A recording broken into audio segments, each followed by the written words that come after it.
सबसे पहले सिलेबस समझ लेते हैं। सिलेबस चैप्टर नंबर 2 का, चैप्टर नंबर 1 का कल मैंने जो पढ़ाया था वो एक बार अभी मैं रिवीजन कराऊंगा। साथ ही आपको एक क्वेश्चन भी मैंने दिया था, उसका भी मैं आप लोगों से आंसर जानना चाहूंगा। चलिए पहले आज की क्लास में हम क्या क्या करेंगे ये पहले समझ लेते हैं। तो चैप्टर नंबर 2 है, उसका नाम क्या है? परिभाषा। इसमें हम टर्मिनोलॉजी के बारे में समझेंगे। तो सबसे पहले क्या है? डेफिनेशन एंड इम्पोर्टेंस ऑफ परिभाषा। मतलब परिभाषा की क्या डेफिनेशन है, मतलब परिभाषा की क्या परिभाषा होती है और उसका क्या महत्व होता है, ये देखेंगे। साथ में फिर पहला फर्स्ट नंबर पे, देन सेकंड नंबर पे हमको क्या देखना है? कुछ वर्डों की डेरिवेशन मतलब व्युत्पत्ति। औषध क्या है, भेषज क्या है, कल्पना क्या है, कषाय क्या है, पंच कषाय योनि क्या है, संस्कार क्या है, ये हम दूसरे पॉइंट में एनसीएसएम ने इन वर्डों के मतलब को समझने के लिए कहा है, इनको अच्छे से समझेंगे। फिर उसके बाद तीसरा पॉइंट क्या दिया है?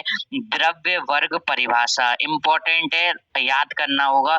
इसमें हम जैसे अभी कल हमने क्लास में देखा था रस शास्त्र की, जब हमने परिभाषा देखी थी, इसमें महारस, उपरस, साधारण रस, धातु, उपधातु, रत्न, विष, इन सब का हमने अध्ययन करते हैं शास्त्र में। तो इन सब का क्या है कि इस रस शास्त्र में उनका क्या क्लासिकल नेम है, इंग्लिश में उन द्रव्यों के क्या नाम है और उनका केमिकल कंपोजिशन या फॉर्मूला क्या है, ये भी हम इसमें देखेंगे। किस किस का ये देखना है, तो सब कुछ उन्होंने मेंशन किया है। अभी कल जो हम परिभाषा में पढ़ गए थे उन्हीं सब चीजों का।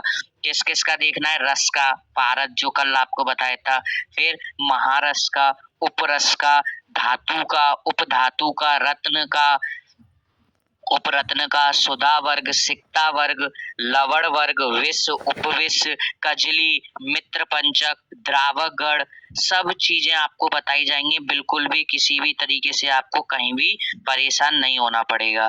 ठीक है, ये अपना पॉइंट नंबर 3 कवर हो जाएगा, द्रव्य का परिचय। फिर 3 का बी पार्ट में दे रखा है संदिग्ध कुछ द्रव्य, उनके बारे में पढ़ेंगे, जैसे कि विक्रांत है, चप्पल है, रसांजन है, सब कुछ आएगा। ये इसके बारे में अनुपलब्ध द्रव्यों के बारे में, जो भी उपलब्ध नहीं है, कृत्रिम जो हम आर्टिफिशियल बनाएंगे उनके बारे में पढ़ेंगे। और लास्ट प्रतिनिधि द्रव्य। यहाँ तक आज कोशिश करेंगे चीजों को कंप्लीट करने की। बाकी जब हम आगे चीजें पढ़ेंगे फिर आगे की चीजें आपको बताएंगे। ये 10 नंबर का है, इम्पोर्टेंट है, एनसीएसएम ने सब कुछ मेंशन किया है। तो ये जो आपका चैप्टर है, कौन सा चैप्टर नंबर 2 परिभाषा, ये पूरा कितने मार्क्स का है?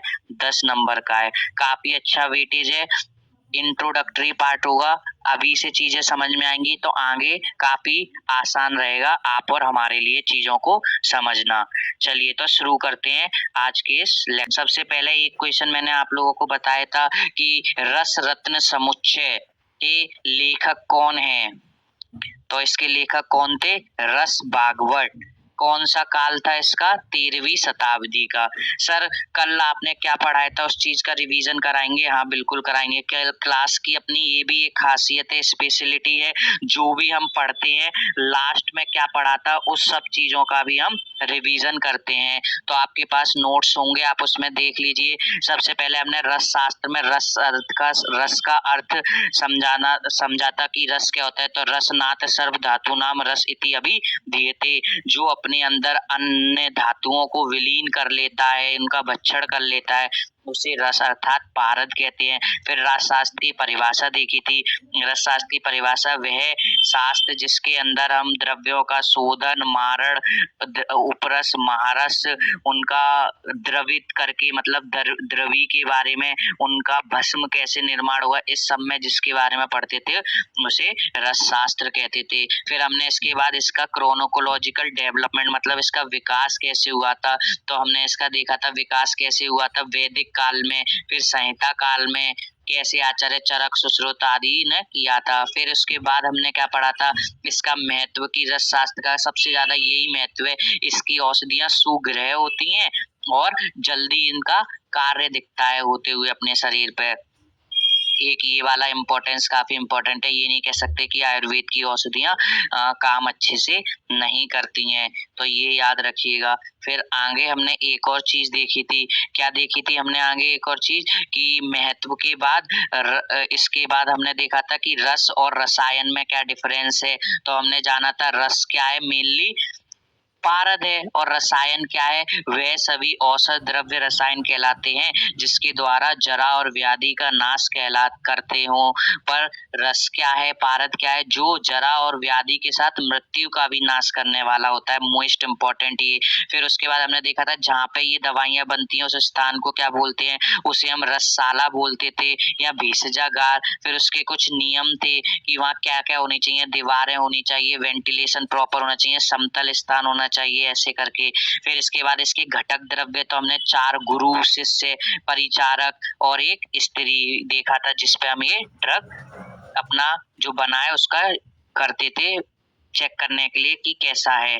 तो उसकी भी कैरेक्टरिस्टिक थे कि वो ऋतुमुखी होने चाहिए कृष्ण पक्ष में, आदि आप सभी ने पढ़ा होगा। फिर लास्ट हमने एक चीज देखी थी कि अभी मॉडर्न में, अभी रिसेंट टाइप में क्या चल रहा है रसशास्त्र में, तो उसमें नैनो आयुर्वेदा भी इसी में आता है और जेनेटिकली डिजीज को वन जनरेशन से दूसरे में वाली उन चीजों को हम कैसे अच्छे से टारगेट करके डिजीज फ्री उस पर्सन को कर सकते हैं। मतलब जेनेटिक डिसऑर्डर के लिए भी इन दवाइयों का, इस शास्त्र का यूज कर रहे थे। ये सब पुरानी बातें पुराने चैप्टर की थी।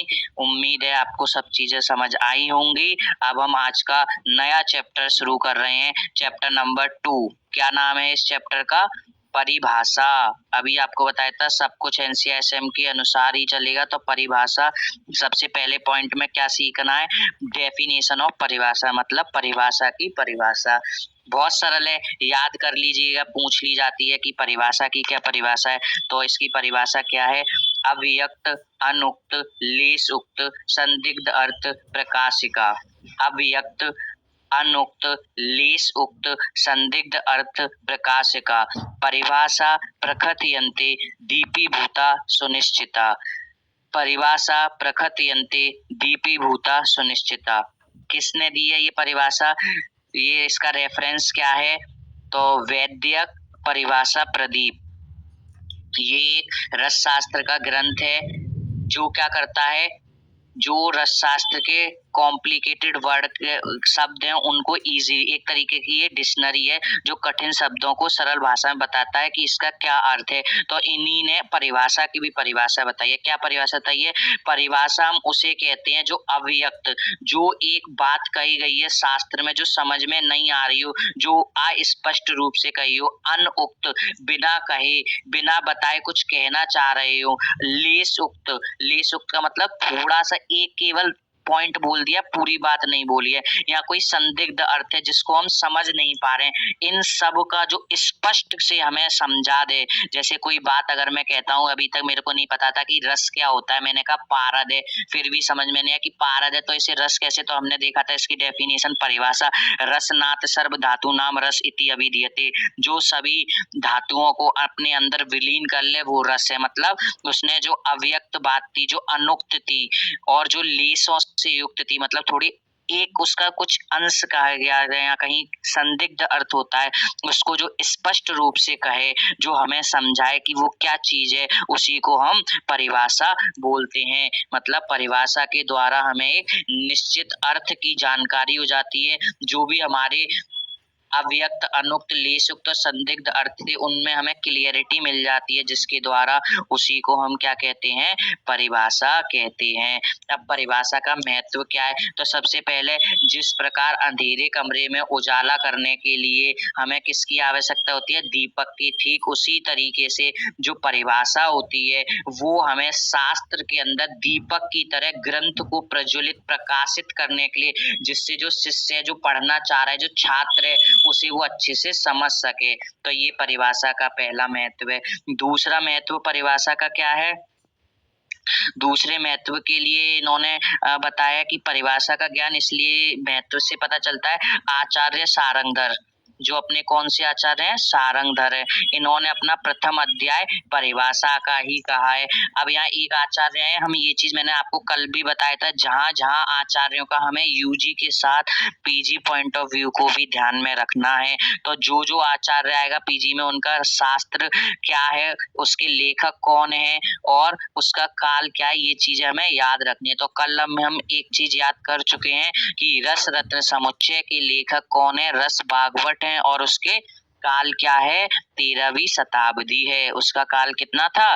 13वीं शताब्दी। ऐसी अब सारंगधर, आचार्य सारंगधर ने कौन सी किताब लिखी है? सारंगधर संहिता। इन्होंने कौन सी लिखी है? सारंगधर ने सारंगधर संहिता लिखी है। इतनी चीज याद रखेंगे। अच्छा, साथ ही में इन्होंने परिभाषा के महत्व को समझाने के लिए अपने पहले अध्याय में किसका वर्णन किया है? अपने पहले अध्याय में इन्होंने परिभाषा का ही वर्णन किया है। और इनका भी काल क्या है? आचार्य सारंगधर संहिता का काल क्या है? किसी को पता है? चलिए, कल आपको ये होमवर्क दे रहा हूँ, कल आपको ये पता करके आनी है, फिर तो मैं बताऊंगा ही कि आचार्य सारंगधर ने सारंगधर संहिता है उसका क्या काल है।